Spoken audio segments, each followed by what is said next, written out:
Bom, boa noite a todas, todes. Bem-vindos à primeira escola da família de 2022.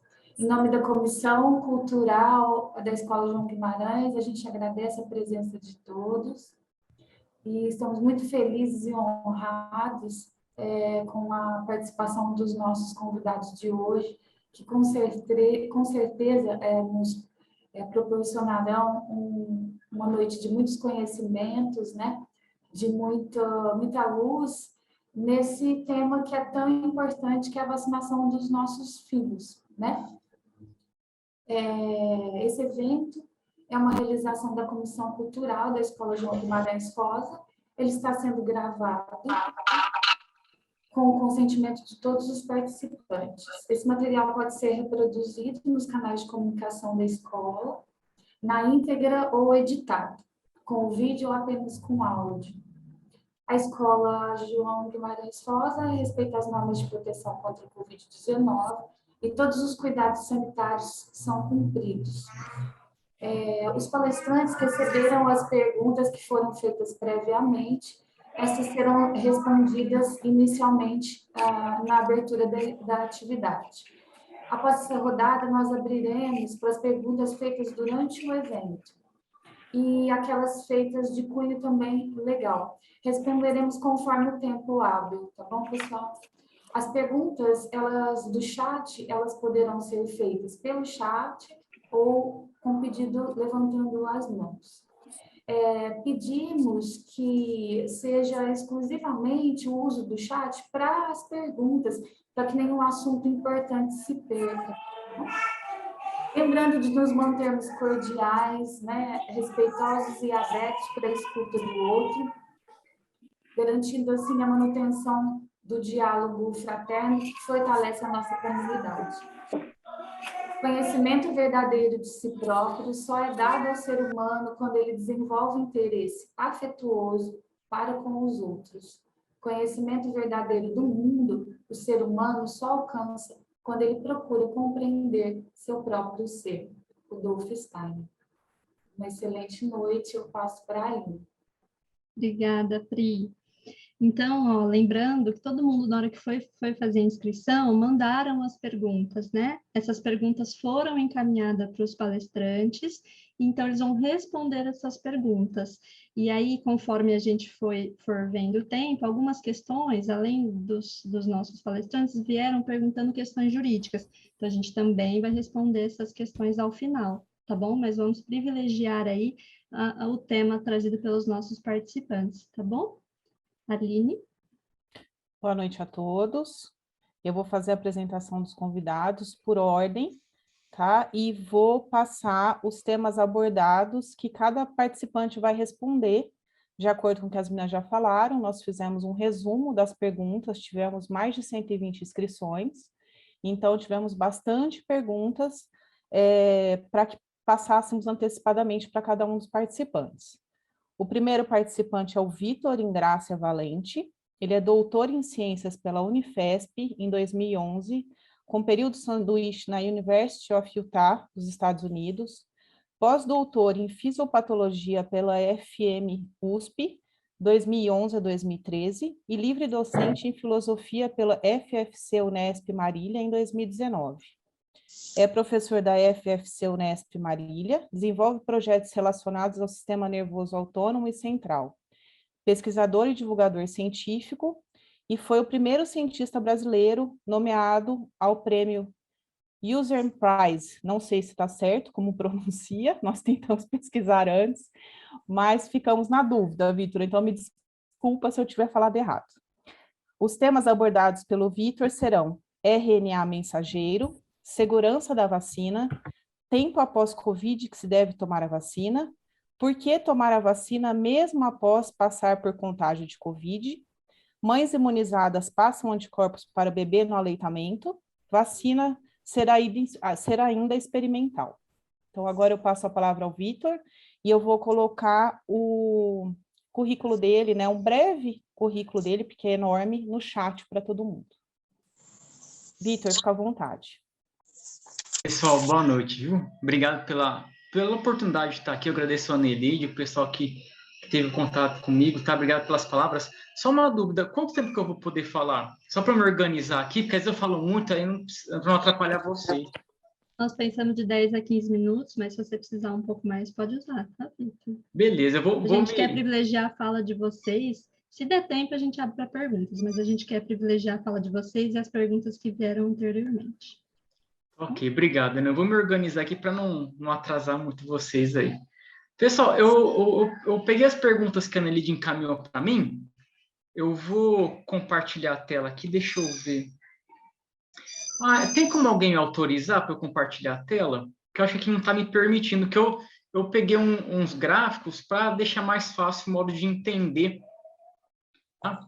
Mas se não for possível também não tem problema nenhum, tá? Que eu vou pegando os slides aqui, vou mandar até o link das referências. Vou deixar lá no chat para vocês. Bem, em primeiro lugar, pessoal, o que seria o RNA mensageiro? O RNA mensageiro, as pessoas ficam com receio pensando de que o termo RNA de usar uma vacina não é uma coisa... A gente sempre... os métodos de vacina mais comuns são aqueles que usam vírus inativado, igual da influenza, o vírus enfraquecido, igual a vacina contra o sarampo. E tem uma tabela aqui, nessas referências que eu passei para vocês, se eu não me engano é a primeira, está na... Deixa eu subir aqui, está um artigo da Nature de revisão que fala sobre essa plataforma de vacina, do RNA mensageiro. Tá? E aí vocês podem clicar nesse link e tem uma tabela, um gráfico mostrando a época, para deixar bem claro que essa plataforma de vacina não é nova. Essa vacina ela não foi feita em um ano, que criou-se essa ideia de que essa vacina ficou pronta em apenas um ano. Por quê? Porque a pandemia surgiu. Até então, o Covid-19 não existia em 2019, e em dezembro de 2020 já tinha uma vacina que começou a ser aplicada em massa. Aí vamos lembrar um outro caso, a pandemia de 2009 do H1N1. O vírus ocasionou surto, se eu não me engano, chegou no Brasil, deu no México, né? Veio no Brasil. Em um intervalo menor do que 6 meses, já estavam vacinando 80 milhões de pessoas no Brasil em 3 meses. Por que aconteceu isso? Porque era uma vacina na época de 2009, que ela foi aperfeiçoada, atualizada, para especificamente aquele vírus que tinha um grupo de mutações que causou a pandemia. E com a Covid-19, o que aconteceu? Lá para 1990, já existiam grupos de pesquisa que conseguiram isolar o RNA mensageiro. O RNA mensageiro, pessoal, ele não entra no núcleo da célula, ele não altera a DNA. Ele carrega a informação que vai do núcleo da célula para o citoplasma, para codificar algumas informações, para trazer algumas mensagens. O RNA mensageiro, lá na década de 90, ele já era isolado e já tinha um grupo de pesquisa planejando desenvolver essa plataforma para vacinação. E aí, em 2000, 2001, tem naquela tabela que eu mostrei, do link da Nature que eu mostrei para vocês. Agora dá para compartilhar, obrigado. Deixa eu compartilhar aqui. Beleza, é esse aqui, ó. Deixa eu... Aqui. Ó, em 1960 foi descoberto, né? Foi isolado. Vou pular um pouco para saber da história do RNA mensageiro. Aí aqui, ó, já em 85 já conseguiam fazer RNA mensageiro sintetizado. Eu tinha 1 ano de idade, faz muito tempo já. Aqui entre 90 e 95 começaram a trabalhar para que essa vacina começasse a ser testada. E olha aqui, em 95, ó, ela começou a ser testada para influenza em camundongos, ou seja, 95, já faz quanto? Mais de 25 anos. E já em 2000, só que foi em animais, tá? Em 2000, a gente percebe aqui, ó, 2000 e 2001, já o FDA, que é como se fosse a Anvisa dos Estados Unidos, como se fosse a Anvisa nos Estados Unidos, que aprova todos os agentes farmacológicos, os alimentos, eles já começaram já aprovaram para fazer ensaios clínicos com essa plataforma de vacina. O que é isso? É um procedimento de vacina que vai ficar pronto para uma doença que surgir. O objetivo disso era deixar pronto para assim que ocorresse uma urgência, como com o Covid-19, o processo de desenvolvimento de uma vacina contra a doença fosse mais rápido. E aí, até mais para frente, aqui 2015, 2018, antes da pandemia, essa vacina ela já foi apropriada para a influenza, para o vírus Zika, para o Zika vírus, e também estão trabalhando para que essa vacina possa ser aplicada para prevenção de câncer. Agora a gente vai pensar o seguinte, bem, já faz tanto tempo que essa plataforma de vacina já é pesquisada. Agora, com a pandemia, que ela começou a ser aplicada em massa. E aí, então, as pessoas começaram a elaborar algumas hipóteses, a começar a pensar coisas, sabe, de ter problema no futuro, de que a pessoa vai tomar uma vacina agora e vai ter problema daqui a 2, 3 anos. Quando a gente pega livro de primeiro ano de medicina, ou qualquer outro curso, biologia, biomedicina, fisioterapia, livros de imunologia, a gente vê lá nos primeiros capítulos de que reação adversa de vacina, em média, dura no máximo 20, 30 dias. Podem ver, aqueles casos de miocardite que tiveram, foi em uma semana, 14 dias, e mesmo assim foi uma porcentagem extremamente pequena. Nos Estados Unidos, quando o CDC divulgou os dados, quando 8.700.000 crianças foram vacinadas de 5 a 11 anos, olha, quase 9 milhões de doses, 8.700.000 doses. Apenas 12 casos de miocardite foram notificados. E aqueles casos de miocardite, é claro, miocardite é uma doença séria. Mas aí a probabilidade, a chance, né, a porcentagem de desenvolver miocardite por causa da vacina, fazendo esse cálculo todo, pode colocar aí no calculadora. Divide 12 por 8.700.000. Vai dar 5 zeros depois da vírgula e 1. É uma chance muito pequena. E com o Covid, a chance de uma criança ser internada por Covid, pelo menos com dados antes da Omicron, com a Delta, chegava até a 7, 10%. Aí, quando a gente faz uma análise de risco e benefício, a gente tem que entender. A vacina tem muito benefício, tem risco sim. Mas quando você coloca na balança entre tomar vacina e não tomar vacina, o que é mais arriscado? Aí a gente vê que é não tomar vacina, porque a chance de pegar Covid é maior. Minha filha de 5 anos tomou a Pfizer, faz 2 semanas e pouco, ela chorou mais porque estava com medo da vacina. Aí tomou a vacina, não teve nem dor no braço. Eu tomei a Pfizer, tomei a terceira dose de Pfizer, tive uma reação moderada, acho que nem foi moderada. Fiquei com o corpo um pouco indisposto. Isso em 3 dias.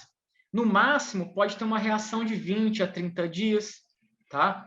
E eventos raros, muito raros mesmo, raro mesmo, em casos de pessoas que já têm uma predisposição genética de problema imunológico, que já teve problemas anteriores, ela pode ter uma reação agora e pode essa reação repercutir depois de 2, 3 meses, mas isso é muito difícil, tá? Essa tabela, então, pessoal, é só para a gente ter uma ideia de que esse método de vacina, ele não é novo, tá? Ele é uma coisa que já é pesquisada desde a década de 90. Aí eu coloquei até, ela não altera DNA. Na verdade, a gente pode até falar que altera DNA. Como é que ela altera o DNA? A vacina do sarampo causa como é que é essa alteração de DNA? É em curto prazo, para estimular seu DNA a produzir moléculas de proteção. Qualquer vacina que você tomar, você vai ter uma reorganização imunológica, que inclui também pequenas alterações do DNA. Mas já tem pesquisa apontando que não causa infertilidade, que ela não tem relação diretamente com a mudança de ciclo menstrual, é o que as evidências têm apontado, tá? Aí eu sempre pego referência de revista que é bem reconhecida, tá bom? Como no caso a Nature. A Nature é uma revista que costuma publicar artigos que são laureados com prêmio Nobel. Então, a gente tem todo o reconhecimento. E nesse artigo aqui, ele fala um histórico da plataforma de vacina de RNA. Então, só para confirmar, pessoal, não é uma coisa nova assim, essa plataforma. E aqui um gráfico bem interessante, mostrando a internação de crianças, tá? Com menos de 5 anos. O pessoal falou que acabou de chegar. Nos Estados Unidos. Olha aqui, de 0 a 4 anos, tá? A faixa etária que não é vacinada. Olha como é que está crescendo, ó.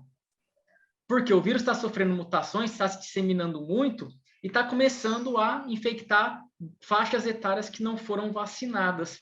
Olha aqui na linha laranja, amarelada, bege, o grupo vacinado nos Estados Unidos. Lá já vacinaram milhões de crianças. E no CDC, pessoal, se eu não me engano, eu deixei o link aqui no chat. Podem procurar lá que tem um relatório bem detalhado sobre as reações adversas que tiveram em crianças. Miocardite teve um número bem pequeno. O que eu, por exemplo, fiz com a minha filha? A minha filha, quando ela tomou a vacina da difteria e tétano com 4 anos, ela teve muita dor. E essa dor da vacina causou uma queda de pressão, ela teve até um quadro convulsivo. A gente ficou muito preocupado. Aí conversamos com um pediatra que conhece bem os exames dela e orientou, ó, as vacinas são necessárias, mas fazer um monitoramento. A gente viu se ela estava com febre, é importante sim fazer um monitoramento, qualquer reação. Eu penso assim, a vacina, a gente não pode ser os dois extremos. Ela é uma coisa necessária, mas ela não é algo que não tem risco. Tem risco sim, mas é um risco extremamente pequeno, tá? E ela tem um benefício sim, que é muito alto. E aqui só para ter uma noção, aqui são mortes por Covid. Na linha em preto, lá no CDC dos Estados Unidos, grupos não, pessoas que não tomaram o ciclo completo de vacinas, e em azul quem tomou vacina. A outra dado importante, a vacina não vai proteger 100%, tá? Ela protege bastante contra sintomas, internação, mas existem pessoas que tomaram vacina e foram a óbito. Da mesma maneira que acontece com a vacina contra o vírus influenza, vacina da meningite. Se eu não me engano, foi acho que o neto do Lula que faleceu por meningite e ele tinha tomado a vacina contra a meningite. Tá? A vacina da coqueluche, para vocês terem uma ideia, ela chega a uma porcentagem de eficácia próxima de 50%, que é muito baixa. E a vacina, aqui, a linha azul, né? Os grupos vacinados foram bem mais protegidos. Outra coisa importante é a queda da proteção. Quando começaram a perceber que a vacina da Pfizer e AstraZeneca começaram a perder a proteção delas depois de 4, 6 meses, todo mundo ficou preocupado. Mas era uma coisa que era até esperada. A vacina contra o vírus influenza, por exemplo, a tetravalente e a trivalente, elas têm um período de proteção muito bom, que varia de 6 a 12 meses. Então, por Covid ser uma doença de transmissão predominantemente respiratória, era muito possível que isso acontecesse. E aí já estão planejando as doses de reforço. Talvez vai ser semestral, uma dose semestral, ou 2 ou 3 doses anuais, tá? Isso ainda tá tendo alguns trabalhos para tentar organizar isso. E uma outra coisa que esclarece o fato da vacina não ser experimental é de que o que é uma vacina experimental? O processo de vacina, primeiro, como é que nem eu mostrei naquela tabela para vocês, aquele gráfico que mostra as datas para vocês. Quando a vacina começa a ser testada em animal, para verificar se ela ajuda a produzir anticorpos, células T, outras variáveis de proteção do corpo, aquilo é fase experimental. Quando vai para a fase 1 e fase 2 do ensaio clínico em humanos, é experimental. Na fase 1 e fase 2, você verifica a segurança da vacina. Aplica a vacina, vê se a pessoa tem algum problema, alguma reação grave. Teve um desenvolvimento de vacina do vírus sincicial respiratório, que é um vírus que causa muita internação de criança no inverno e outono. Quando começaram a testar essa vacina, olha só, nos ensaios clínicos das fases 1 e 2, perceberam que aquela vacina ela causava muita reação forte, algumas décadas já. E é por isso que essa vacina não seguiu em frente para ser planejada nas fases 3 e depois aplicada em massa, tá? Então, tudo isso é um processo experimental com muita cautela. E a fase 3 experimental é para detectar o grau de proteção. Para verificar a segurança da vacina, normalmente são analisados períodos de 3 meses para ter uma janela um pouco mais cautelosa. E de proteção, para ver a eficácia da vacina, normalmente é aguardado, por exemplo, com influenza 1 ano. Por que 1 ano para ver a proteção? Porque a gente percebe que com influenza é muito sazonal os surtos. Com Covid, por ser uma doença nova, ela não caracterizou muito bem essa sazonalidade. Pode ver que teve surto, está tendo surto aqui no Brasil da variante Ômicron no verão, agora. E era para acontecer, se for seguir esse fluxo sazonal, era para acontecer no outono e no inverno, tá? Então, se essa vacina fosse experimental, ela não teria ainda sido analisada para entender a segurança dela, tá? Aqui um gráfico, estou terminando, tá, pessoal? Um gráfico que mostra os anticorpos de recém-nascidos de mães vacinadas. Olha aqui, ó. Depois de algumas semanas, 6 semanas depois da primeira dose da mãe, ó, o bebê tinha anticorpo. Ó. Aqui, a primeira dose, né, aumentou e caiu um pouco, e na segunda dose reforçou ainda mais. Aqui o IgA, né, um tipo de anticorpo, e outro IgG, que é outro tipo de anticorpo. Para mostrar que mães vacinadas dão proteção para os bebês, sim. E aqui, acho que aqui só um último gráfico, mostrando que o maior nível de proteção contra a Covid, pelo menos que eu pesquisei até o momento, são pessoas que pegaram Covid e tomaram a vacina.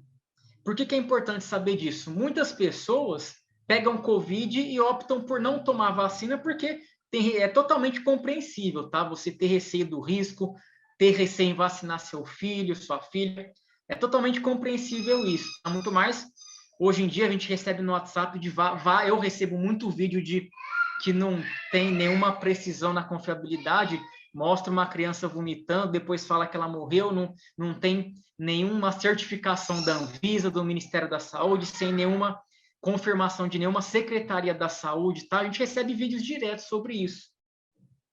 E é importante ter noção disso, porque é importante a pessoa que ela tome vacina, mesmo depois de pegar Covid, porque ela vai ter uma proteção maior ainda, tá? Aí aqui uma outra coisa é o intervalo entre infecção e vacinação. Antes da Ômicron, só para a gente encerrar, pessoal, vou até tirar aqui, parar de compartilhar, porque a última... Deixa eu parar de compartilhar. Antes da Ômicron, o que tinha de dado mais recente era de que você pegava Covid e depois de 3 meses você tinha uma proteção de 3 a 6 meses, tinha uma proteção muito boa. Mas com a variante Ômicron e a sublinhagem BA2, que é uma parente da original lá, ela aumentou muito a chance de reinfectar pessoas. E aí, então, esse intervalo agora pode ser próximo até de 1 mês. Você pegou Covid agora, depois de 1 mês você pode pegar de novo, mas aí você já tem uma proteção. Muito possivelmente você não vai ter uma chance muito alta de pegar ela de novo. E uma estimativa, ela propõe que se todo mundo continuar tomando vacina, algumas pessoas pegam a doença, vão enfraquecendo o vírus, talvez daqui a alguns anos, 2024, 2025, Covid pode ter o mesmo impacto que uma gripe comum hoje em dia, tá? Deixa eu ver se eu consigo parar de compartilhar. Vocês param de compartilhar a tela para vocês, pessoal, ainda está compartilhando? Na verdade, está compartilhando e sumiu a sua imagem na câmera, Vitor. Tá, desculpa. Deixa eu ver aqui. Agora voltou, né? Tá. Pessoal, eu queria deixar bem resumido, tá? Caso alguém tenha uma dúvida, estou aqui disponível para vocês. Fiquem à vontade para perguntar. Eu vou só procurar aqui como é que eu faço para... Eu acho que em cima da tela, Vitor, depois de opções de visualização. Isso. Aqui, né? Isso, obrigado. deu certo. Desculpa a correria, tá, pessoal? É que eu tentei correr, mas tentei passar tudo o que eu queria falar nos slides de modo bem rápido, tá? Espero que tenha sido compreensível para vocês. Eu estou aqui para qualquer dúvida. Muito obrigada pela sua participação. Excelente. Muitos esclarecimentos, apesar de rápido, foi muito preciso na sua argumentação, respondeu aqui tudo que a gente tinha separado, né, com relação à sua parte. A gente não vai abrir ainda para perguntas, nós vamos passar para o próximo convidado. E aí, se tiver alguma pergunta ao final e der tempo, a gente vai passar, tá bom? Mas muito obrigada pela sua participação. Agora nós vamos convidar o Wassim Prats, eu vou passar outra vergonha, porque eu não sei pronunciar o sobrenome dele, Wassim Prats Sied, depois você me corrige, Wassim, na hora que você começar a falar. Ele é farmacêutico bioquímico pela Faculdade de Farmácia da USP, pesquisador e divulgador científico, membro dos projetos UP Vacina, Projeto Halo da ONU e Todos pelas Vacinas. Nesses projetos, desenvolve materiais de conscientização sobre vacinas da Covid-19 e outras doenças, além de combate a fake news. Na pesquisa, desenvolveu projetos de bioinformática estrutural em farmacogenética e, recentemente, com a Covid-19, no grupo de bioinformática da FMRP USP. Atualmente é aluno de doutorado, direto e bolsista da FAPESP, no programa Interunidade de Biotecnologia do Instituto Butantan, Instituto de Ciências Biomédicas da USP e Instituto de Pesquisas Tecnológicas, onde está desenvolvendo uma vacina contra SARS-CoV-2 e pan-coronavírus baseado em VLPs e mRNA, sob orientação do Dr. Gustavo Cabral de Miranda. O Wassim vai falar para a gente sobre validação da vacina, riscos da vacina, como ela atua, doses complementares nas crianças, farmacovigilância das vacinas, anticorpo de vacina e de doença, metais pesados, como alumínio com as vacinas, e vacinas diferentes e cobertura vacinal. Wassim, fica à vontade. Agradecemos novamente sua participação. Muito obrigado. Vocês estão me vendo aqui? Eu não sei se eu consigo me ver aqui. Estou me vendo. Sim, perfeito. Wassim, perfeito. Perfeito. Bem, então, meu nome, na verdade, é Wassim. O W é igual, é diferente da Waldorf, né, que é com V, o W com V, né? Desculpa. Mas, não, fica tranquilo, eu adoro esse apelido, porque, tanto é que meu nome nas redes sociais é Wassim Vacinas, porque muita gente lê como vacina e lembra vacina, né? E como eu trabalho com isso, eu adoro. Então, eu acho que além disso, o que vocês apresentaram, né? Logo no final, falo com o que eu estou trabalhando. Então, eu estou trabalhando com desenvolvimento de vacinas baseadas em RNA mensageiro. Então, isso que o último convidado estava falando sobre vacinas de RNA mensageiro. Então, acho que dá para falar um pouquinho como que funciona a tecnologia, como que ela funciona no nosso corpo. E eu vou falar um pouquinho mais sobre também como que as vacinas atuam na saúde pública e como que elas são importantes não só quando a gente está olhando a tecnologia, mas como ela tá salvando vidas, né? E como as vacinas têm salvado as vidas desde 1789, né? Quando a primeira vacina surgiu. Bem, eu ia fazer direto com uma sequência aqui, mas eu queria passar pelas vacinas de RNA mensageiro, já que, aproveitando o embalo, né, e falar um pouquinho como que elas funcionam. Bem, para a gente entender o que é um RNA mensageiro, a gente tem que voltar um pouquinho lá para o ensino fundamental, ensino médio, quando fala qual que é a função do DNA, qual que é a função da herança genética, qual que é a função do DNA para fazer o que a gente é, né? Para fazer nosso cabelo, nosso olho, minha barba, tornar minha voz da gravidade que ela é, né? E ela funciona basicamente assim. A gente tem que imaginar as células como uma coisa bem pequenininha mesmo. A gente não consegue ver a olho nu, mas se vocês olharem, pegarem um microscópio, colocarem no braço de vocês vão conseguir ver algumas células.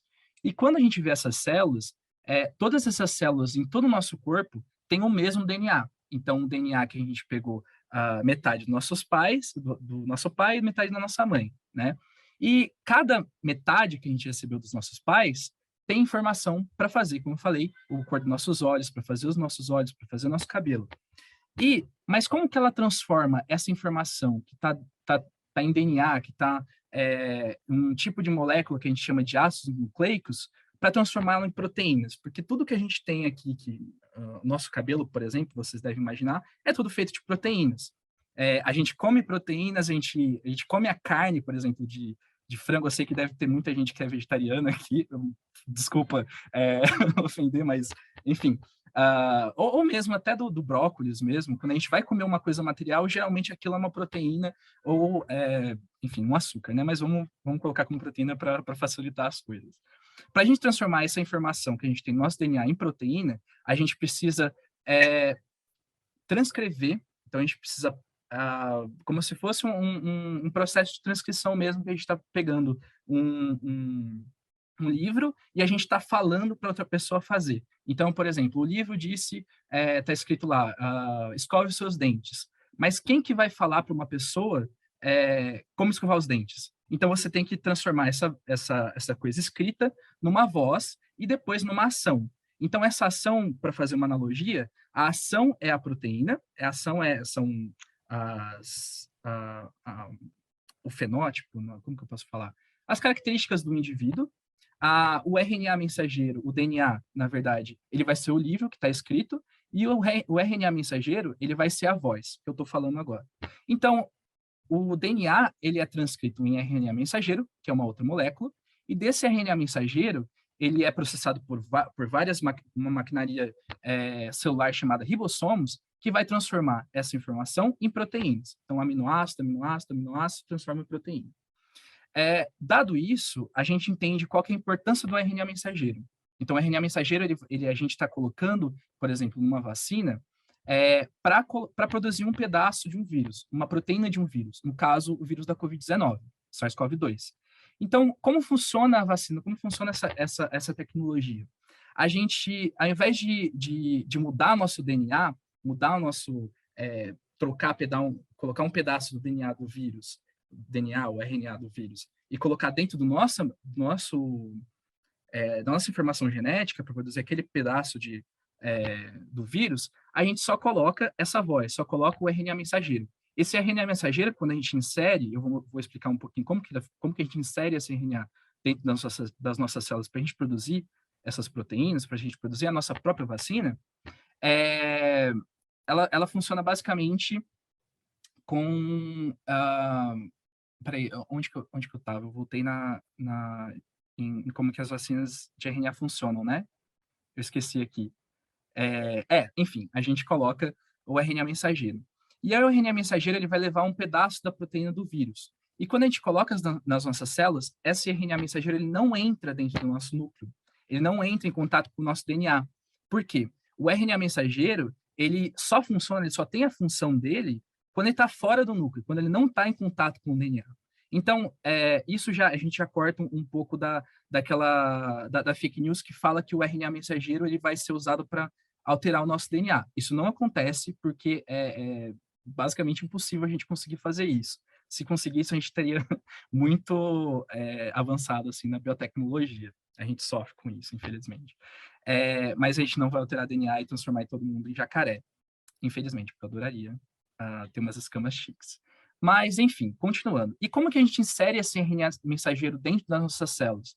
Como vocês devem imaginar, a gente coloca, na vacina da Pfizer, por exemplo, a gente insere como numa seringa, né? Mas para a gente colocar esse RNA mensageiro dentro das nossas células, a gente precisa de todo um encapsulamento que basicamente a gente coloca ele dentro de uma microgotícula de gordura, como se fosse uma microgotícula de gordura. Por quê? Quando a gente está imaginando a nossa célula, a parte que separa a nossa célula do sangue ou de outras células é feita de basicamente gordura. E a gente precisa de gordura com gordura, ou lipídio com lipídio, óleo com óleo, para se misturar. Então, a gente não consegue misturar óleo com água, né? A gente mistura óleo com óleo. E quando a gente usa um detergente, no caso, a gente consegue misturar os dois, né? Mas isso são outros 500. Então, a gente envolve esse RNA mensageiro nessa gotícula de lipídio, nessa gotícula de óleo, nessa gotícula de gordura, para poder entrar na nossa célula. Só que o problema é que o RNA mensageiro, como o último palestrante estava falando, tem uma história muito antiga, que vem lá dos anos 60. E quando a gente começa a falar por que a gente nunca teve uma vacina de RNA mensageiro antes, era porque ela era muito... a gente considerava esse tipo de molécula, o RNA mensageiro, como uma coisa muito frágil. Por isso mesmo que a gente coloca a vacina da Pfizer, lembra quando veio para o Brasil, a gente estava com um problema que não queria aceitar porque a gente não tinha freezer de menos 80 graus para conservar essa vacina.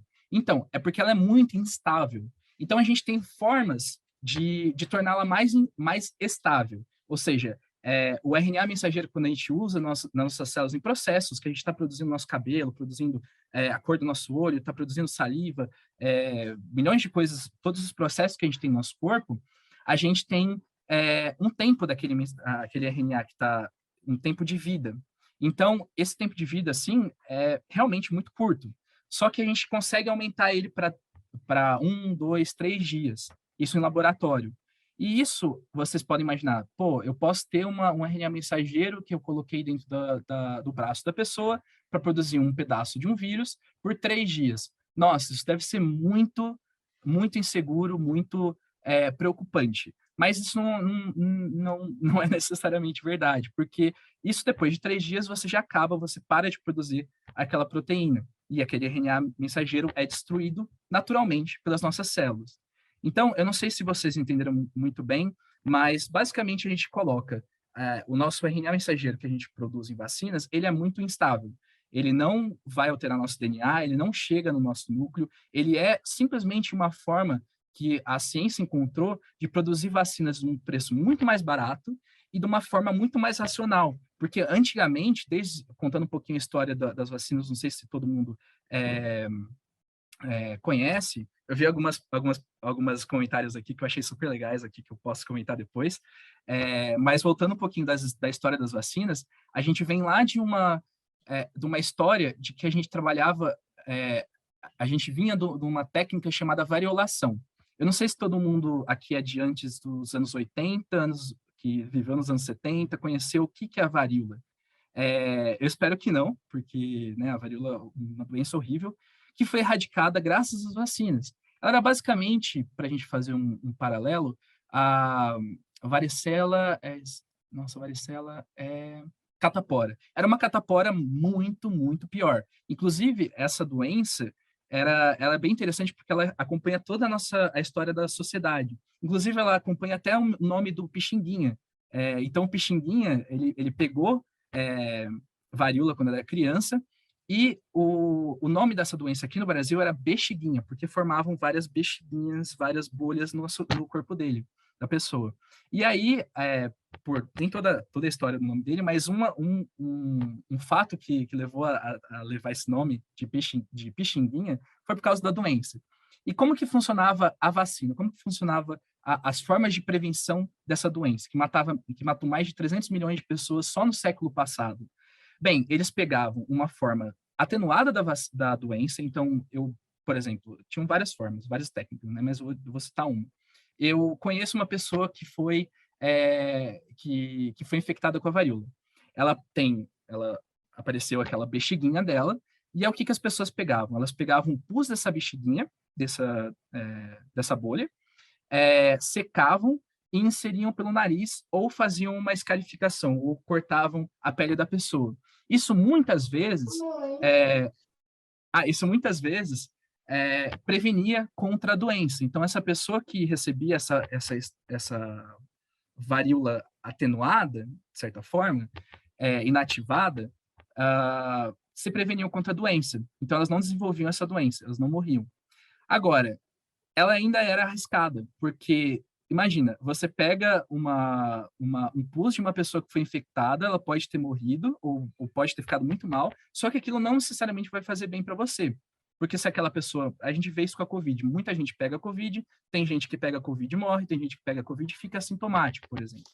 Só que isso, eles viam que era muito arriscado. E eles estavam desenvolvendo outras técnicas que eles descobriram que era a varíola que dava em vaca, ou a varíola que parecia a varíola humana, mas estava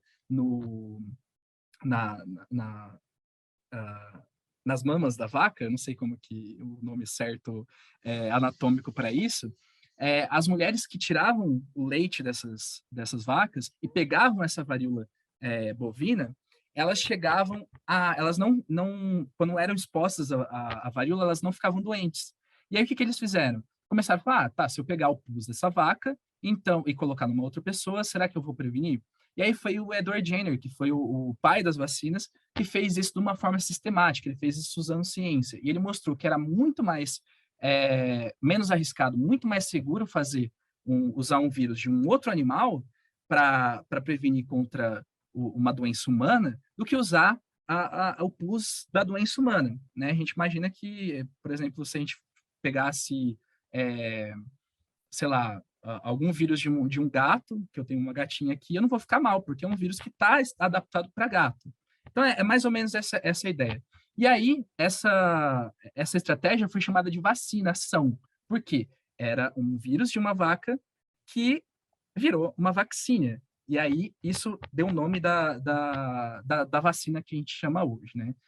E nessa época já foi chamado, nessa época as fake news já estavam circulando pela igreja, e já estavam circulando pela comunidade. E já tinham grupos antivacinas que falavam, tá, se você está tomando uma coisa que é de uma vaca, algo bovino, você vai virar um boi, você vai virar uma vaca, você vai virar igual o que foi chamado, que a gente viraria jacaré. Isso já é bem antigo. Então, assim, desde aquela época já tem fake news falando que a gente vai virar outro animal, mas nunca ninguém virou um boi, virou uma vaca. Por mais que, enfim. A gente sabe que também as vacinas, elas, desde 1789, quando foi criada a primeira vacina que a gente coloca como marco histórico, a gente começou a desenvolver outras vacinas, com outras tecnologias. Então, a gente poderia pegar esse vírus, a gente poderia inativar com calor, com algum agente químico, a gente poderia pegar só a informação genética dele e fazer o nosso corpo produzir um pedaço daquele vírus ou daquela bactéria. E isso foram surgindo várias tecnologias para a gente imunizar as pessoas contra doenças que matavam milhões de pessoas por ano. Por exemplo, o da gripe. Eu não sei se todo mundo conhece a história da gripe espanhola, mas ela chegou a matar de 20 a 50 milhões de pessoas em 2 anos. É uma doença que hoje a gente trata como gripe, é um resfriadinho, mas é uma doença que mata muita gente ainda por ano e matava milhões de pessoas já naquela época. E logo depois disso, como eu falei, as tecnologias foram evoluindo e muita gente foi sendo salva. E por que eu falo muita gente sendo salva? Porque a gente consegue ver no número, os números de casos ou o número de mortes, eu posso até mandar para vocês, mostrar aqui para vocês os gráficos, do sarampo, da rubéola, da cachumba, da poliomielite. Hoje ninguém sabe o que é poliomielite. Vocês devem ter conhecido alguém que teve poliomielite, mas é muito difícil, é quase impossível vocês encontrarem uma pessoa que teve poliomielite na minha idade, por exemplo, ou as pessoas mais jovens. Por quê? A gente eliminou essa doença através de vacinas aqui no Brasil, nas Américas. Infelizmente, a gente está sofrendo com a volta da poliomielite, porque ela ficou restrita ao Afeganistão e ao Paquistão, e como vocês viram, no ano passado a gente teve um problema que reduziu a cobertura vacinal nesses países contra a poliomielite. E o que isso implica para a gente? Bem, mesmo ficando lá, se a gente considerasse que o mundo inteiro está sendo vacinado contra a poliomielite, a gente não precisaria se preocupar, porque todo mundo estaria imune. Mas o problema é que as pessoas pararam de se vacinar. E se chegar uma pessoa, e não necessariamente do Afeganistão, do Paquistão, mas que foi para outro país, teve contato, infectou essa outra pessoa com poliomielite, é muito provável que a gente tenha ainda casos de poliomielite no Brasil. E se vocês não conhecem, vocês nunca viram como que é uma criança com poliomielite, uma família com poliomielite, tentem lembrar que eu deveria ter mostrado uma imagem para vocês, mas basicamente essas pessoas vivem em respiradores, elas não ficam como na Covid-19, eu fico duas semanas em respirador mecânico. Essas pessoas vivem em respiradores mecânicos. Inclusive, a vacina que foi desenvolvida, a primeira vacina que foi desenvolvida contra a poliomielite, foi desenvolvida por quem? Foi desenvolvida porque a gente tinha epidemias de poliomielite lá nos Estados Unidos e um presidente pegou, que foi o Franklin Roosevelt. Ele pegou essa doença, ele ficou paraplégico por anos e anos, e ele investiu o governo investiu milhões de dólares para desenvolver essas vacinas. Então, assim, se vacina fosse uma coisa ruim, a gente não teria governos e governos dos maiores impérios, das maiores governos do mundo investindo tanto para desenvolver uma vacina nova, né? Para salvar tantas vidas. Porque o vírus ele não escolhe classe econômica, classe social. Ele simplesmente escolhe quem não tem anticorpo, que não tem imunidade contra aquela doença. Agora, indo para as outras perguntas que fizeram aqui, eu não sei se eu tenho muito tempo para falar, mas eu queria contar um pouquinho como que funciona o desenvolvimento de vacinas. Quando a gente vai desenvolver uma vacina, a gente não... Acho que é algo que todo mundo fica perguntando se as vacinas são experimentais, como se algo experimental fosse ruim. A gente tem que lembrar que, assim como os medicamentos, as vacinas têm um processo longo de desenvolvimento. Longo, no caso de outras doenças, e quando a gente não está considerando que a gente está numa pandemia. Eu vou comparar esses dois cenários daqui a pouco, mas vou explicar como funciona, no geral, como que a gente vai do laboratório para vacinar as pessoas na rua, né, ou nos postinhos. Então, a primeira coisa que a gente faz no desenvolvimento de vacinas é identificar qual que é o agente o agente causador da doença. E a gente tem que identificar qual que é o pedaço daquele agente causador da doença, no caso um vírus, falar do SARS-CoV-2, do Covid-19, e a gente tem que identificar um pedaço dele que faz com que o nosso sistema imune responda de uma forma eficaz, produz anticorpos, por exemplo, contra ele.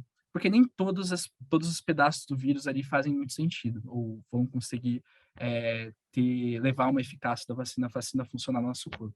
Depois que a gente identifica esse pedaço, a gente vai selecionar a plataforma ou o tipo de vacina que a gente quer. Então, vacina de vírus inativado, que a gente mata basicamente o vírus, vacina de vírus atenuado, que é o vírus enfraquecido, vacina de vírus de RNA, vacina de RNA, vacina de DNA, vacinas de vetores virais, que é o caso da vacina da Janssen e da AstraZeneca.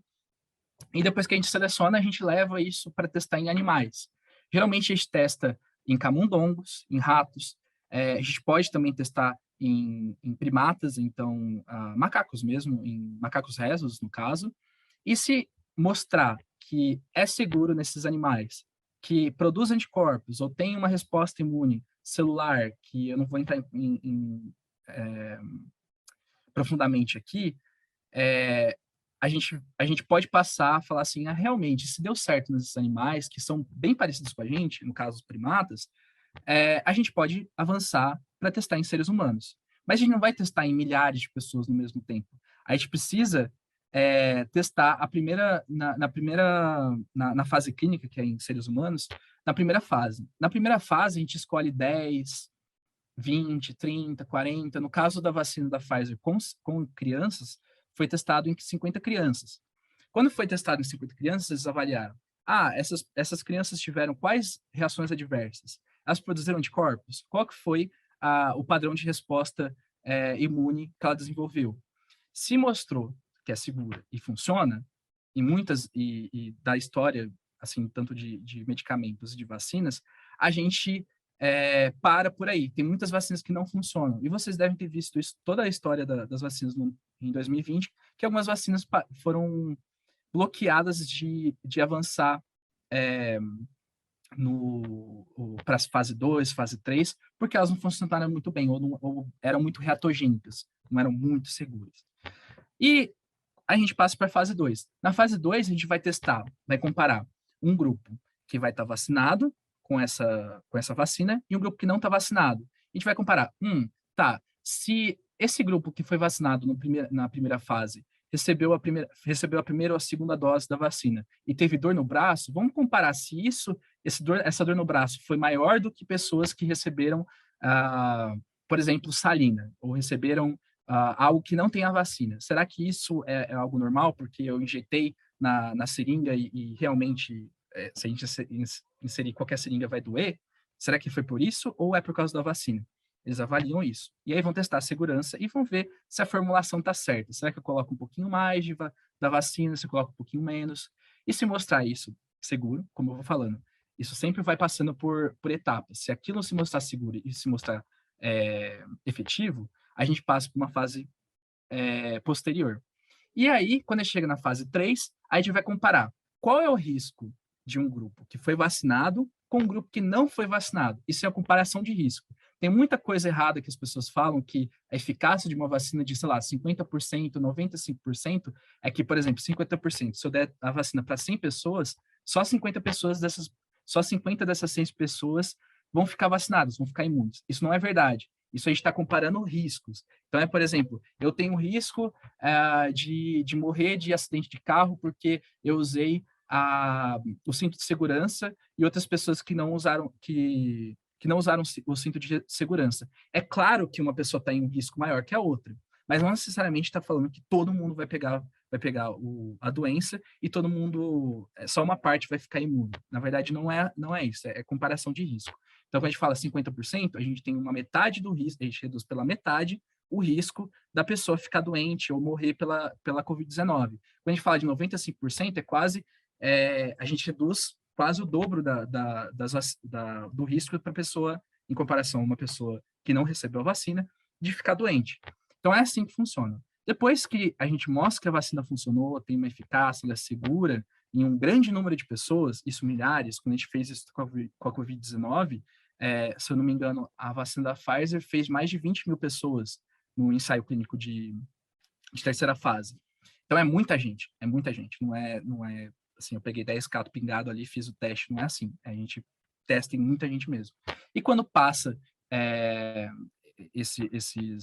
essas informações para a agência sanitária, no caso a Anvisa, ou a FDA nos Estados Unidos, ou a agência da Europa, a gente tem que colocar muita informação lá dentro. A gente não pode só simplesmente publicar um artigo e falar, ó, tem 95% de eficácia. Não, a gente coloca muita informação. Controle de qualidade, a segurança, a informação de cada indivíduo que participou, se foi aquilo mesmo que aconteceu, se ele realmente pegou a doença e o outro não pegou, isso tudo a gente tem que informar. E depois disso, quando ela é aprovada, a gente tem a fase 4. A fase 4 é a fase de farmacovigilância, que é basicamente, estou aplicando a vacina nas pessoas, como a gente está fazendo, e muitas dessas pessoas podem ter eventos adversos que não foram pegos durante o ensaio clínico. Então, como vocês estão vendo, a gente não teve nenhum caso de miocardite durante os testes da vacina da Pfizer nas crianças, mas quando a gente foi ver isso na população, porque a gente testa em milhões de pessoas, vai surgir alguma coisa. Só que não necessariamente esse evento que surge é causado pela vacina. Ele é um evento que pode ser, por exemplo, como o último palestrante falou, que a filhinha dele foi tomar vacina, ela ficou mais com medo antes da vacina do que depois, é porque a gente tem um efeito chamado efeito placebo, que a gente coloca tanto medo na nossa cabeça, porque é uma agulha, tem muita gente que tem aflição de agulha, que vai sentir uma dor descomunal e vai ficar dias e dias mal. Mas isso não necessariamente é causado pela vacina, é causado pela mente da pessoa. Mas, claro, a gente pode ter o caso de uma vacina causar um evento adverso que não é esperado. Só que isso a gente tem que avaliar a causa e a consequência. A gente não pode simplesmente falar, tá, tomei a vacina, tive dor de barriga. Será que é por causa da vacina ou foi porque a feijoada que você comeu ontem, sabe? E as pessoas não consideram isso, as pessoas esquecem que existem outras coisas que acontecem durante a vida que não tem necessariamente a ver com a vacina. Só que o medo que a gente criou tão grande nesses últimos anos, podem considerar tudo. É um evento tão, tão particular, tão incrível, tão, tão novo, que as pessoas começam a colocar mais importância naquilo do que nas outras coisas. E isso as pessoas têm que lembrar que todo mundo já foi vacinado aqui, todo mundo já recebeu vacinas, que ninguém morreu, ninguém ficou pode ter ficado com dor no braço, mas ficou por isso. Então, assim, a gente tem que lembrar que vacina não é uma coisa nova. Como eu contei a história desde 1789, e não é algo de 1000 cabeças. Ninguém vai se transformar em jacaré, ninguém vai virar X-Men, infelizmente. E eu acho que é isso. Eu não sei se tinha mais alguma pergunta que gostariam de me fazer aqui. Eu não sei se eu excedi meu tempo, eu acho que falei bastante, né? O que acham? Não sei. E pode falar. Assim, nós vamos... Agora eu falei seu nome certo. Isso. Falei eu, descendente de libanês, que tem os piores nomes na família, piores assim, mais difíceis de falar, ainda errei o seu, vou morrer normal. com essa. Normal. Foi muito interessante, uma pena mesmo que nós não vamos virar jacaré, fiquei bastante chateada. Agradecemos muito pelos seus esclarecimentos, acho que esclareceu bastante coisa, foi muito importante essa questão de passar as fases da vacina e a questão das fake news, né? Eu acho que voltar que não é de agora, não são de agora as fake news, né? Existe desde sempre. Nós vamos manter sem as perguntas por enquanto, para dar tempo da Regina falar ainda, e ainda temos a Carol, né, na parte jurídica. Aline, só te cortar um minutinho. Tá. Queria agradecer o Vitor, que ele vai precisar sair, porque ele está sozinho com as crianças. E só agradecer a presença dele por estar aqui conosco, tirar as dúvidas que receberam anteriormente. Muito obrigada, viu, Vitor? Obrigada, Vitor. Obrigada, ótimo. valente, com criança, sozinho, fazendo aqui, explanando para mais de 100 pessoas. Vai lá, Aline. E a gatinha do Assim também não entrou aqui, infelizmente. Ela tava fazendo gracinha aqui do lado, eu ficava me perdendo toda hora, gente, desculpa. Nós vamos difícil. chamar agora a Regina Cansado. Ela é formada em Medicina pela Universidade Federal de Minas Gerais. Trabalhou 31 anos no sul de Belo Horizonte e 2 anos na Associação Comunitária Monte Azul. Atualmente docente nos cursos da ABMA, atendendo no ambulatório didático social e em consultório. Médica antroposófica e especialista em saúde pública pela Fiocruz. Ela vai falar para a gente sobre as pessoas contrárias à vacina na antroposofia, que interessa, né, bastante, quase a todos, né, da metodologia Waldorf. Se vacinar faz mal, outras vacinas na visão antroposófica e liberdade individual. Regina, obrigada pela presença, obrigada pelo seu tempo e fique à vontade para falar aí com a gente. Boa noite a todos, eu agradeço o convite e espero poder contribuir, né, com esse debate tão bacana, né, gostei demais, aprendi muito com o Vitor e o Assim, né, e quero agradecer, né, por estar aqui hoje, e vou tentar falar um pouco da minha vivência, né, sobre essas perguntas que me foram encaminhadas. E eu queria começar falando isso que o Assim trouxe, que eu achei muito legal, essa visão histórica dele, né? Eu sou uma das que foi vacinada contra a varíola, quando era criança, bem pequenininha, né? Então, tive a pele escarificada, né? Porque não era uma injeção, era uma escarificação que se fazia na pele, e eu tenho essa marca até hoje. E isso promoveu a erradicação da varíola no mundo, né? Que era uma doença gravíssima, que matava muita gente, e foi a varíola que fez, então, com que o Steiner fizesse um pronunciamento que muitas vezes é mal interpretado, né? E, na verdade, o que ele quer trazer é que, claro, quando as pessoas têm condições de vida de uma estabilidade, né, que proporciona higiene, de ter o que comer adequadamente, de ter uma qualidade na alimentação, de ter um cuidado com a vida espiritual, a vida anímica, né? E isso também em relação às crianças, que não seria necessário uma vacinação, porque isso promoveria um sistema imunológico forte para encarar as doenças. Só que, hoje em dia, a gente não vive nessas condições ideais, né? Seria muito bom se todo mundo pudesse viver em condições ideais, né?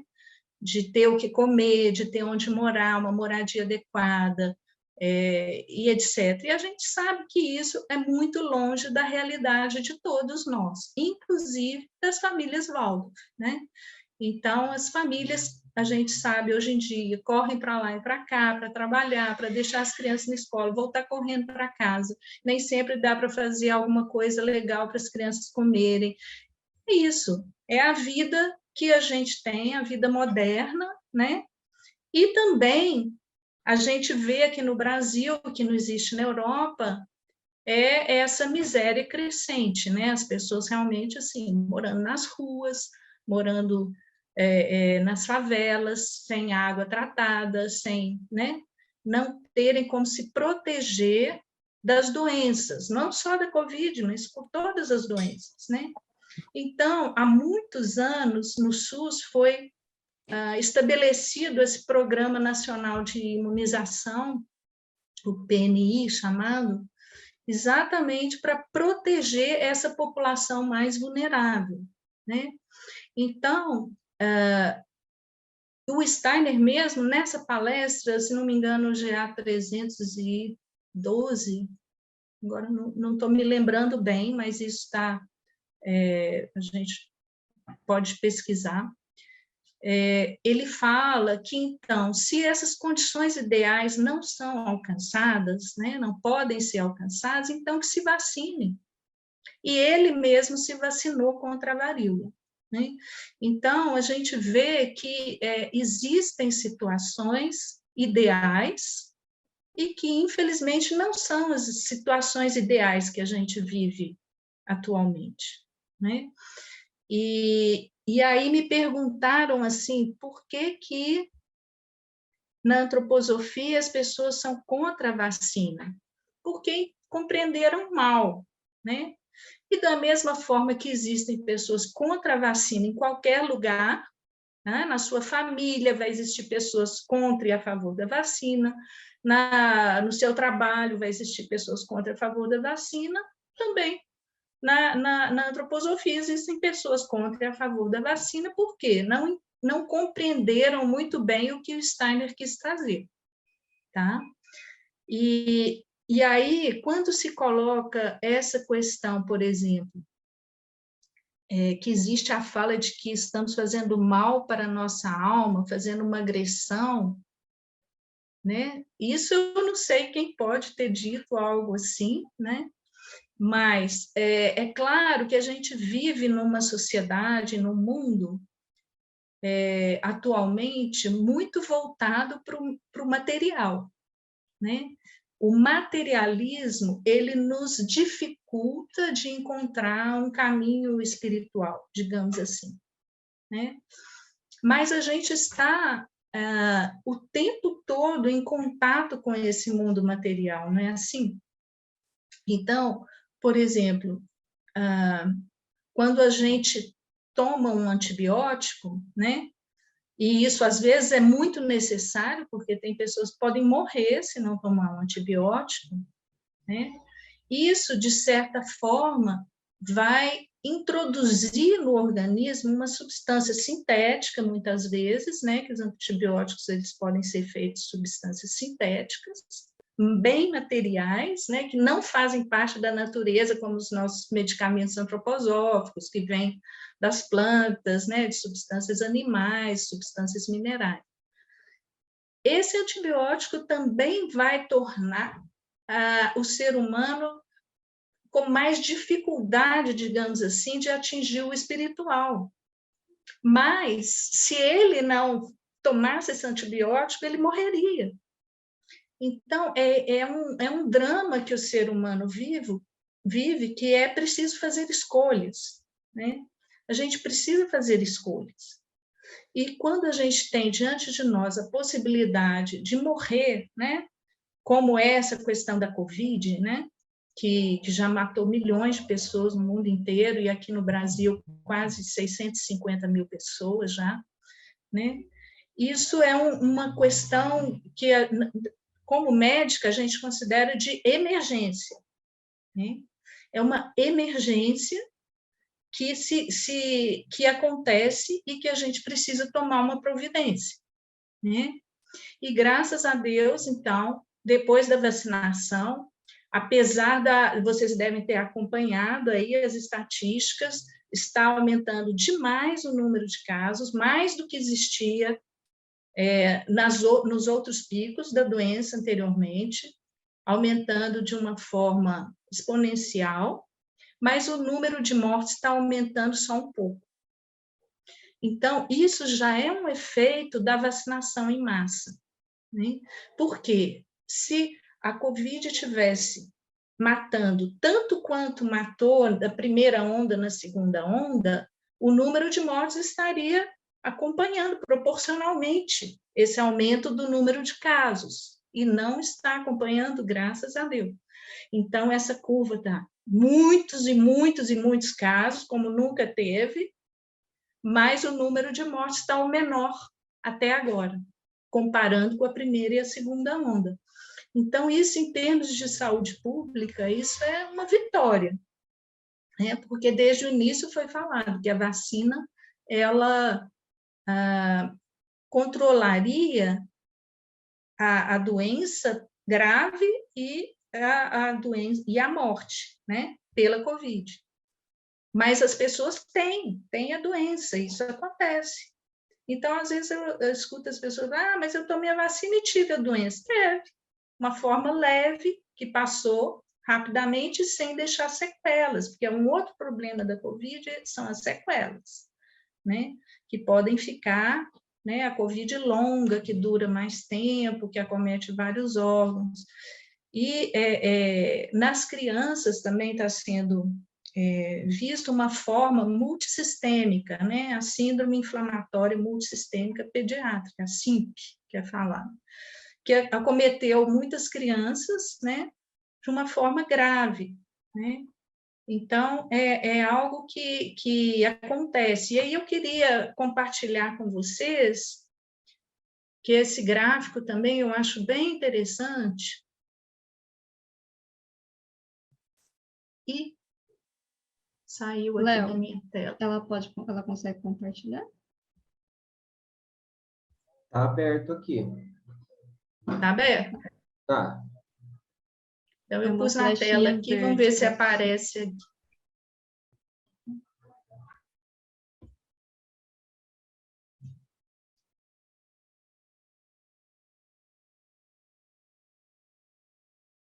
Não está aparecendo para a gente. Você tem que clicar nessa flechinha verde, tá escrito no meu compartilhar tela. Mas não está aparecendo na minha tela aqui. Eu não vou conseguir. Você quer Mas me não mandar, tem problema, Regina, não. que eu faço? Oi? Você quer me mandar, que eu compartilhe? É porque está dentro do texto da nota de alerta da Sociedade Brasileira de Pediatria. Né? Está ativado. Mas não está aparecendo na minha tela aqui, apesar de eu ter colocado, não sei porquê, tem hora que acontece isso. Mas o que esse gráfico quer mostrar é o seguinte, que a gente precisa também ter esse cuidado de transpor o comportamento da Covid na Europa, nos Estados Unidos, para o Brasil. Tá? Porque já está comprovado que é diferente. O que acontece na Europa é diferente do que acontece aqui no Brasil, o que acontece nos Estados Unidos também. Né? Apesar, claro, alguma coisa é parecida, mas existem coisas que são próprias da doença aqui no Brasil. E uma delas é que o número de mortes entre as crianças aqui é em torno de 5 vezes maior do que nos Estados Unidos. E em torno de 10 vezes maior do que no Reino Unido, por exemplo. Né? Então, quando se fala assim, porque a Covid em criança é muito leve, não acontece nada, aqui no Brasil é muito mais frequente criança morrer por falta da vacina. Né? Então, ela tem a doença e vem a falecer, infelizmente, 10 vezes mais do que no Reino Unido. Então, esse é um dado muito importante, né? E isso que foi divulgado nessa nota de alerta da Sociedade Brasileira de Pediatria, porque até hoje não se sabe de nenhum caso de morte pela vacina, mas de morte pela Covid em criança teve muitos casos, né? Então, a gente precisa fazer escolhas, tá? Então, eu posso pensar assim, bom, eu não gostaria de precisar tomar uma vacina, ou eu não gostaria de precisar de tomar um antibiótico, mas se eu não tomar, eu posso morrer, né? E isso é um risco que se corre, né? E aí, se a gente amplia isso para o social, que é algo que eu queria falar também, é que na visão da antroposofia, né, vocês já devem ter ouvido falar, existe algo que é conhecido como a trimembração social, tá? E a liberdade nesse âmbito da trimembração social teria relação com o mundo das ideias, o mundo da cultura, digamos assim, o mundo nesse sentido, tá? Agora, uma questão de saúde pública que envolve sempre acordos coletivos, né? Porque não adianta duas pessoas se vacinarem. Se a doença é uma doença coletiva, né? Da humanidade e do nosso país e de todos os países, né? Então, os acordos precisam ser coletivos também. E isso entra num outro âmbito que não é o âmbito da liberdade, é o âmbito da igualdade. Então, eu tenho o mesmo direito que o outro de tomar vacina, ou não, né? Mas, a partir do momento que eu escolho não tomar, eu saio desse âmbito da igualdade, né? Porque no nível, a gente chama jurídico, social, o que vale é, né, como vocês já devem ter ouvido falar, né, e vai ter alguém, parece, da área do direito aí para falar também, né, e diante da lei somos todos iguais, né. Por outro lado, a gente pode pensar também, somos todos filhos de Deus, então todos merecemos ser tratados com igualdade, né. E nesse acordo coletivo, agora, né, com tantas mortes que estão esgotando as equipes, né, médicas, equipes de enfermagem nos hospitais, né, então, o acordo coletivo deveria ser em prol de se tomar a vacina. E isso ser igual para todo mundo. E por isso que o SUS fornece a vacina, porque se fosse uma vacina paga, o pobre não ia ter condição de comprar para tomar, né? Então, se o SUS fornece gratuitamente, todos podem tomar, né? E não tomam, se não tomam, porque não querem, né? Mas isso existe, é preciso ter consciência do que isso significa, né? Por quê? Se eu tenho o meu sistema imunológico em dia, se eu cuido bem da minha saúde, se eu moro numa casa boa, se eu tenho água tratada, se eu tenho uma comida legal para comer, e aí meu sistema imunológico é muito bom, eu posso falar, não vou me vacinar. Mas aí a empregada pode pegar a Covid e vir a falecer, porque ela mora numa favela, ela não come muito bem, ela não... E foi o que aconteceu no Brasil, né? A doença foi trazida para cá pelos patrões, né? E as primeiras pessoas que faleceram de Covid no Brasil foram empregados domésticos, porque conviviam muito próximos com os patrões, né? E aí pegaram a Covid. Eles nunca foram para a Europa, mas os patrões carregaram a Covid da Europa para o Brasil. E aí a doença começou a se espalhar. Então, se a gente quer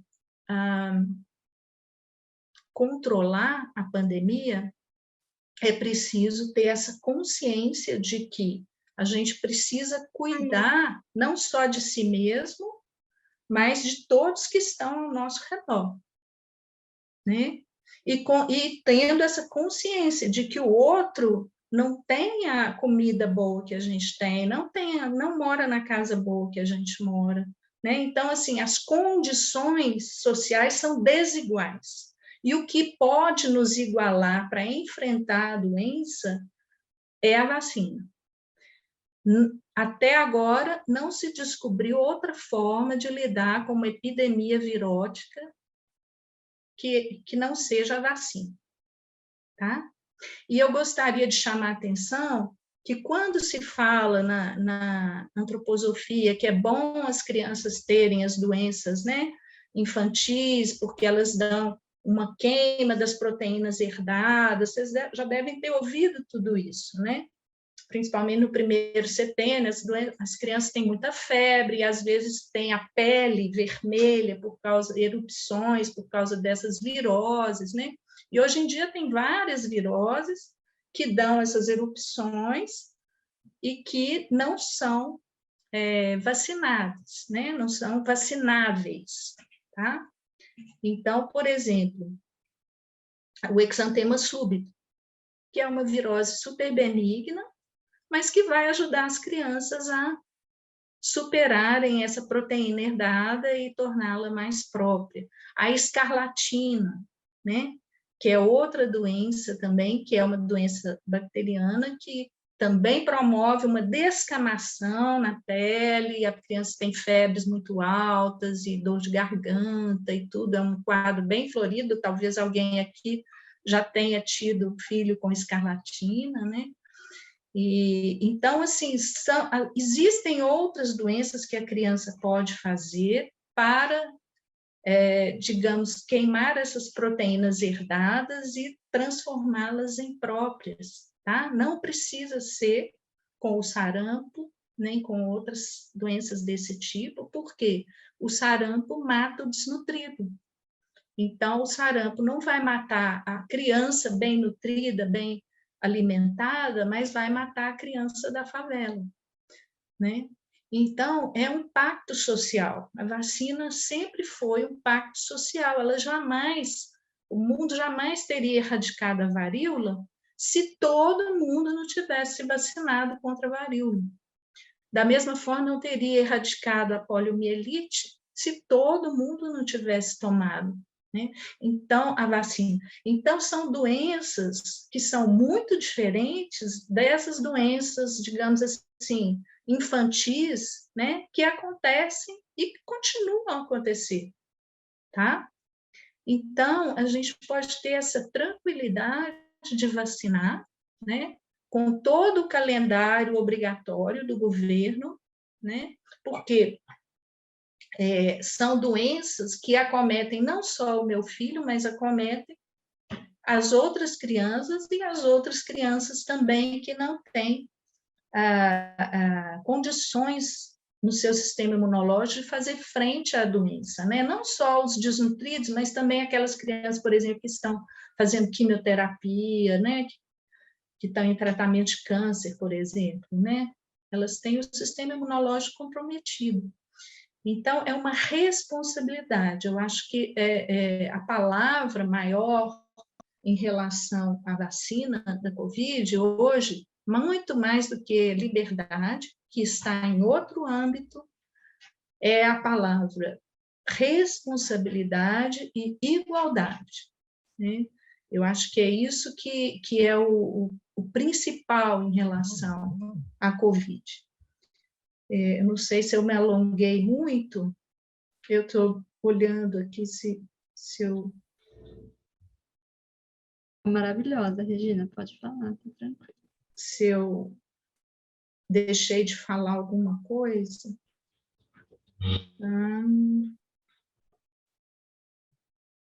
Dentro do nosso cronograma, você falou tudo, mas você está... as perguntas eu acho que foram tá com respondidas. Liberdade. Sim, mas tá todo mundo apaixonado pela sua fala. Você está com liberdade. Com esse sotaquinho de mineiro, então, pode falar mais um pouco, se tiver mais alguma coisa. Senão, a gente vai passar para a parte jurídica, com a Carol Reis. A Carol, não temos o currículo da Carol para apresentá-la, mas a gente pode mandar depois. A Carol, a partir do mês que vem, faz parte da PJ, né? Já está fazendo... já começou a fazer o trabalho de bastidores e a partir de março ela é oficialmente da PJ. Ela é advogada, formada já há bastante tempo. Tive o prazer de trabalhar com a Carol durante muito tempo. Temos uma amizade de longa data, então eu não vou ficar aqui tecendo muitos comentários, porque senão vai ficar muita puxação de saco. Então, eu vou chamar a Carol Reis para tirar algumas dúvidas da parte jurídica e de como a escola vai se comportar, né, a partir de agora. E lembro a todos que vamos passar um pouquinho do horário, vamos ter algumas considerações finais, vamos voltar num tema, o Assim vai voltar num tema aqui para a gente no final, bem rápido, e depois as meninas vão encerrar. Então, eu dou a palavra para a Carol Reis e Pri, só um agradeço. minutinho, que eu acho que, não sei se a Regina tinha terminado mesmo, mas depois da Carol, Regina, a gente volta a fala para você, Eu terminei. Não, eu terminei. Só eu estava olhando aqui, eu já respondi tudo que foi perguntado. Você pode falar mais, porque a gente gostou de você. Mas depois da fala da Carol, a gente vai deixa voltar. a Carol falar, e se for o caso, aí depois. Isso, obrigada, Regina, novamente. Carol, a palavra é sua. Boa noite, pessoal. Me meti numa encrenca hoje, né? Falar depois desses três. Vamos lá. Eu vou falar um pouquinho, vou pegar aí um pouco o gancho do que a Regina falou e vou falar sobre algumas questões legais que foram encaminhadas antecipadamente, tá? Espero contemplar todas as perguntas, mas caso a sua pergunta não seja contemplada pela minha fala, pode encaminhar a pergunta para o representante de sala ou para a comissão Covid, que a gente vai dar encaminhamento, tá? Eu vou falar um pouquinho sobre a liberdade dos pais, obrigatoriedade vacinal e consequências em caso de recusa, tá? Bom, o direito, ele não trata de liberdades em abstrato, ele trata de liberdades em caso concreto, tá? Concretamente, essas liberdades, elas sofrem limitações. E a limitação mais legítima que a gente tem é a limitação da lei. No Brasil, a vacinação, ela é obrigatória por força de lei, tá? Mas é diferente o regime da vacinação do adulto e da vacinação da criança. No caso do adulto, embora a vacinação seja obrigatória, ela não é compulsória. Então, se eu, como adulta, escolho não me vacinar, tá? Eu tenho como consequência, posso ter como consequência a restrição de alguns direitos. Por exemplo, eu posso ser impedida de frequentar locais públicos ou privados, eu posso até mesmo ser impedida de frequentar o meu trabalho se eu me recusar a vacinar, tá? Agora, no caso de crianças, essa obrigação, ela é compulsória também, porque a vacinação infantil, ela decorre de uma garantia constitucional do direito à saúde da criança e do adolescente. Então, em 1988, a Constituição vai lá e diz que a criança tem direito à saúde. Em 1990, o Estatuto da Criança e do Adolescente, dentro desses direitos à saúde, garante a obrigatoriedade de vacinação nos casos recomendados pela autoridade sanitária. Quem que é a autoridade sanitária no Brasil?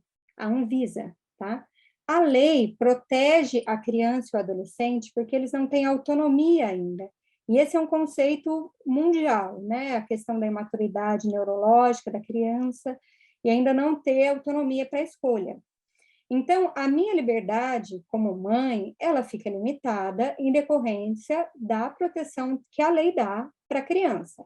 Então, por exemplo, vamos supor que, hipoteticamente, eu fosse uma pessoa que entendesse que a criança, para ser educada, precisa apanhar. Tá?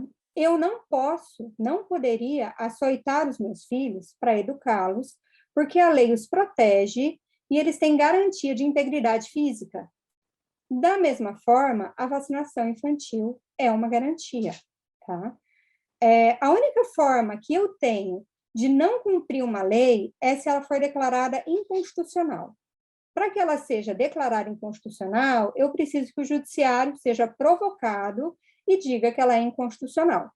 No caso da obrigatoriedade de vacinas, especificamente no caso da vacina contra a Covid-19, o STF, lá em dezembro de 2020, já disse que essa vacinação é constitucional e que a vacina deveria ser obrigatória se cumprissem os 3 requisitos que estão determinados, e eles foram cumpridos, e em 2021 a gente teve essa aprovação, e agora, em janeiro desse ano, nos autos da DPF 754, o STF determinou a expedição de ofícios aos Ministérios Públicos dos Estados e do Distrito Federal para que os Ministérios Públicos cumpram aquilo que está determinado na lei e na Constituição no que tange à vacinação infantil contra a Covid-19, tá?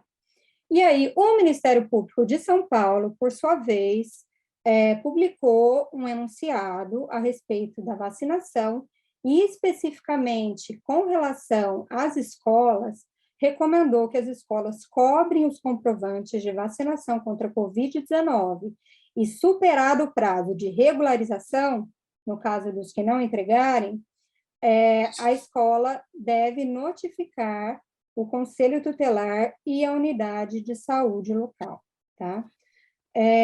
As consequências, nesses casos de não vacinação, são as previstas em lei e elas são aplicadas pela autoridade sanitária, não pela escola, tá? Mas para a escola, como essa obrigação, essa recomendação do Ministério Público, ela decorre de lei, e como a escola é uma permissionária do serviço público, ela está sujeita à fiscalização do Ministério Público. Então, se ela não cumpre essa recomendação, que, repito, decorre de força de lei, tá? A escola está sujeita à instauração de inquérito civil contra ela e, se não for possível, firmar um termo de ajustamento de conduta, ou até mesmo de cumprimento desse termo de ajustamento de conduta, a escola pode ter contra si ajuizada uma ação civil pública pelo Ministério Público, tá? Isso coloca em risco até mesmo o funcionamento da escola. Por isso que a escola precisa cumprir essa determinação. Eu espero ter respondido aquilo que foi enviado antecipadamente. Se vocês tiverem mais questões, podem encaminhar para os representantes, como eu disse, que eles vão dar encaminhamento e a gente vai respondendo. Obrigada, Carol. Acho que foi muito bem, muito clara e direta, né? Então, se alguém tiver dúvidas, depois pode pedir para os representantes encaminharem. Quem for de fora da escola, tem bastante gente aqui, eu estou vendo, de fora da escola, pode depois mandar questionamentos para a gente através das redes sociais. Nós vamos passar para as considerações finais. Temos os dois convidados aqui ainda, né? O Assim e a Regina. O Assim, gostaria de parabenizar de novo, a gente está recebendo um monte de elogios aqui sobre a sua fala, foi muito clara e muito boa de ouvir também, né? Apesar de ser um assunto difícil para quem não é do ramo, acho que foi muito esclarecedor. Então, acho que a gente vai passar a palavra primeiro para você, que ficou uma questão, né, sobre as reações adversas, para você responder para a gente e falar, e fechar isso a fala sobre as considerações, e depois pode passar direto para Regina, para ela fazer as considerações finais dela, por favor. Obrigada, novamente. Muito obrigado. Obrigada pelos elogios aí, gente. Eu tentei responder algumas pessoas no privado aqui, não sei se todo mundo viu, mas eu posso responder também depois nas minhas redes sociais. Então, eu fiquei aqui para falar sobre como a gente notifica um evento adverso, quais são os sistemas que a gente usa, e como que a gente define o que é um evento adverso relacionado às vacinas. Como eu falei, a gente tem todo um sistema, toda uma etapa depois da aprovação das vacinas para a gente avaliar a segurança, se essa vacina continua sendo segura depois da aprovação dela e na aplicação dela na população, né, em grupos, seja em crianças, seja em idosos, adultos. Só que assim, como eu falei, nem tudo é uma reação adversa pós-vacinal, ou pós a vacina, ou pós a vacinação. Por quê? Isso é muito importante a gente prestar atenção, porque tem muita fake news e tem muito da história das vacinas, a recente história, que isso levou a muitas pessoas a deixarem de vacinar seus filhos, e muitos casos de surtos de doenças imunopreveníveis, ou seja, doenças que podem ser prevenidas por vacinas. Um evento adverso é qualquer coisa que acontece depois da vacinação, um evento adverso pós-vacina. Só que a gente tem alguns critérios para avaliar se aquele evento adverso é realmente causado pela vacina. Então, o que a gente tem que ver? A relação temporal. Então, se a vacina precede o evento adverso. Então, eu tive uma dor no braço, eu fiquei com febre, dor de cabeça. Isso aconteceu quantas horas? Quantos dias? Ou quantas semanas? Tem pessoas que acham que eu tomei uma vacina quando eu tinha 1 ano de idade, e aí com 5 anos de idade, 6 anos de idade, eu desenvolvi, eu peguei autismo, que isso é muito, muito associado ao movimento de vacinas lá nos Estados Unidos, que associa todas as vacinas a, ao autismo, né? E, enfim, além disso, a gente tem que ver, geralmente, se isso acontece num prazo de 24 horas, 1 semana ou 2 semanas, porque depois disso é muito improvável que seja causado pela vacina. Depois, a gente tem que fazer uma prova laboratorial. A gente tem que avaliar, tá, ok, essa pessoa ficou com febre, enfim, ela teve diarreia por dias e dias, o que será que está acontecendo? Vamos fazer um exame de sangue nela, vamos fazer um exame clínico nela, ver o que está acontecendo. Se isso daí é uma coisa a gente avaliou errado, a gente mediu a temperatura da criança errado, porque tem muito isso, a gente viu durante a pandemia, muita gente vendo a temperatura da pessoa com 33 graus, isso é muito longe de estar saudável, né? E a plausibilidade biológica, será que isso é causado, poderia ser realmente causado pela vacina, ou realmente causado por aquele vírus? Por exemplo, eu tomei a vacina e agora não estou mais com vontade de estudar. Tomei a vacina, não gosto mais de ver filme de drama. Isso faz sentido? Não, né? Mas, enfim, tem pessoas que acham que faz. E aí, é o que a gente tem que considerar? A gente tem que considerar outras coisas, como doenças genéticas. Será que aquela pessoa já estava predisposta a desenvolver aquela síndrome? Será que ela estava predisposta a ter um padrão comportamental ao longo da vida dela? E a gente tem que considerar outra coisa da idade, né? Isso eu vou bater nessa tecla do autismo porque é uma fake news, uma pseudociência que ainda é recorrente no meio entre os pais. Por quê? Quando a gente toma vacina, quando a gente é criança, a gente toma dezenas de vacinas, porque a gente tem dezenas de doenças que podem matar essas crianças ao longo dos 5 primeiros anos de vida dela. Só que o diagnóstico para o autismo, geralmente, ele é feito depois dos 5 anos de idade, 6 anos de idade, quando a criança começa a ter toda aquela... Eu não sou especialista em autismo, tá, gente? Eu não sou neurocientista nem nada, mas eu vou falar as explicações que eu pesquisei, né? Então, ao longo desse tempo, ela vai desenvolvendo o comportamento dela. E isso, as pessoas começam a associar. O que é estranho? O que parece violento? Colocar uma seringa na criança. Então, isso as pessoas começam a colocar culpa naquilo, sendo que não tem culpa e não é, não é uma coisa de outro mundo ser diagnosticado como autista. Então, assim, a gente tem que levar em consideração isso e outras coisas de outros comportamentos que a gente pode, padrões de comportamento que a gente pode conversar. Agora, ok, eu tive uma reação adversa, eu tive realmente febre, eu realmente estou com dor ali por 2 semanas, o meu linfonodo ficou inchado, que é muita gente vocês devem ter conhecido alguém que teve as axilas, os linfonodos das axilas inchados, né, que a gente chama de uma linfadenopatía, se eu não me engano, né? E o que acontece? Isso pode ser realmente associado à vacina. Então, a gente pode notificar os sistemas de vigilância de eventos adversos pós-vacina aqui no Brasil por 2 sistemas.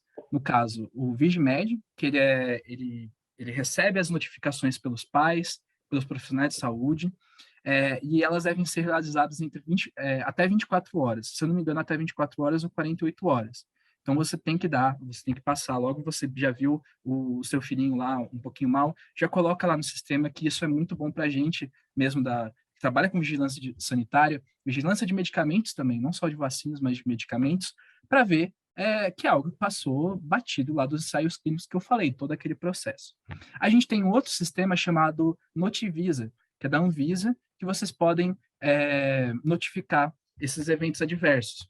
Depois disso, vocês têm todo um formulário que vocês vão colocar sobre o seu filhinho. Então, o sexo masculino, a idade, qual que é o sintoma que ele está apresentando, a cidade e tal. E aí, logo depois disso, ele vai ser enviado para um sistema integrado de informação sobre eventos adversos. E aí, nisso que a gente começa a pensar, ok, eu comecei vamos supor, hipoteticamente, que todas as pessoas que tomam vacina, tomaram a vacina da Pfizer, por exemplo, começaram a parar de gostar de Shrek, ou de algum outro filme, uma série, ou pararam de assistir Netflix. Uma coisa estranha.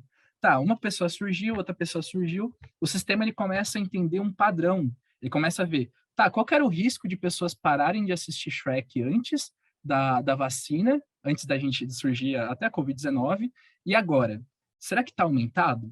E aí eles começam a avaliar. Isso foi o caso da miocardite, esse foi o caso daquele outro problema com a AstraZeneca, que era trombose, se eu não me engano, era trombose com a AstraZeneca. Eles foram avaliando isso, porque foram notificando lá na Europa, eles foram vendo, tá, realmente, isso daqui está aumentando o número de casos, mas não necessariamente isso significa que isso foi causado pela vacina. Por quê? Lembra? A gente tem que ter todo a análise laboratorial que a Anvisa vai pensar, tá, ok, notificou aqui, parece ser grave, vamos mandar uma equipe de saúde para avaliar isso. E aí você tem todo essa informação que a gente recebe hoje. Eu estou preocupado com miocardite. Foi porque a gente tem todo esse sistema de vigilância de eventos adversos pós-vacinação. Isso não só no Brasil, no mundo inteiro. Inclusive, do Brasil, que não só integra as vacinas, mas integra os medicamentos também, ela é um sistema que foi criado, padronizado para o mundo inteiro, isso pelo OMS. Então, assim, a gente segue padrões que não são só brasileiros, não são só daqui, a gente é o alecrim dourado. Não, a gente segue padrões, um padrão que é aplicado no mundo inteiro. Então, a gente pode garantir que esse serviço está sendo feito de uma forma com qualidade, né? E aí, isso depois a gente pode, a Anvisa percebeu, realmente pode causar miocardite, pode causar que a pessoa pare de gostar de Netflix, pode gostar de Shrek. Aí ele pode colocar na bula, realmente, aqui tem um risco de seu filho parar de gostar de Shrek, não vai gostar de Shrek. Então, você você vai ver isso depois como resultado final. Eu passei o site aqui, o site para vocês, né? Então, o VigiMed e a Notivisa, que vocês podem colocar essas informações, é muito importante que vocês mandem para a gente. Tem outros sistemas, outros projetos de universidades, da USP, da Unicamp, se eu não me engano, da Unicamp ainda está funcionando, que eles recebem o formulário e você conversa com eles e eles notificam depois para a Anvisa.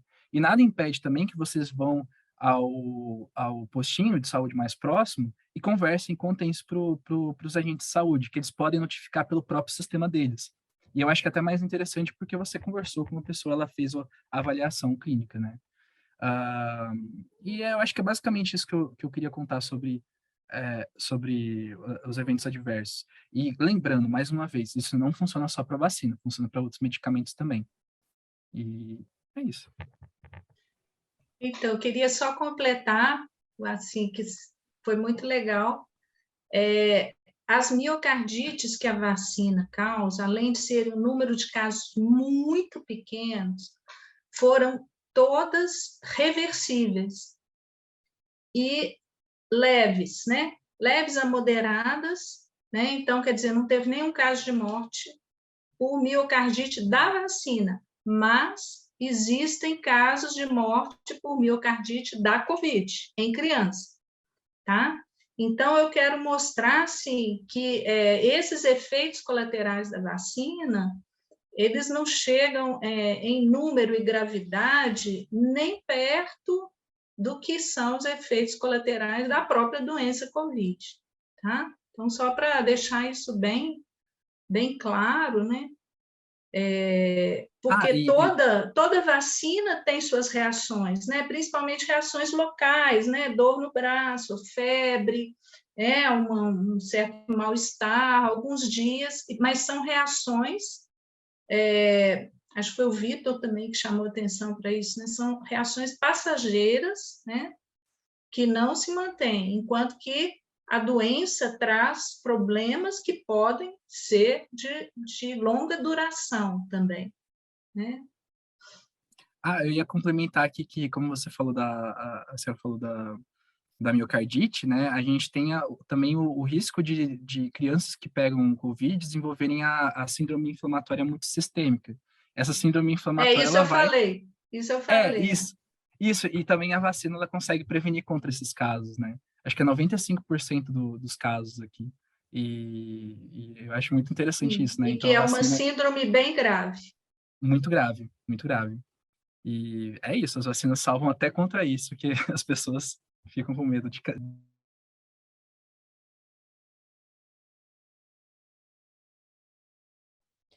Acho que a doutora Regina quer fazer mais alguma consideração final ou a gente passa para o encerramento?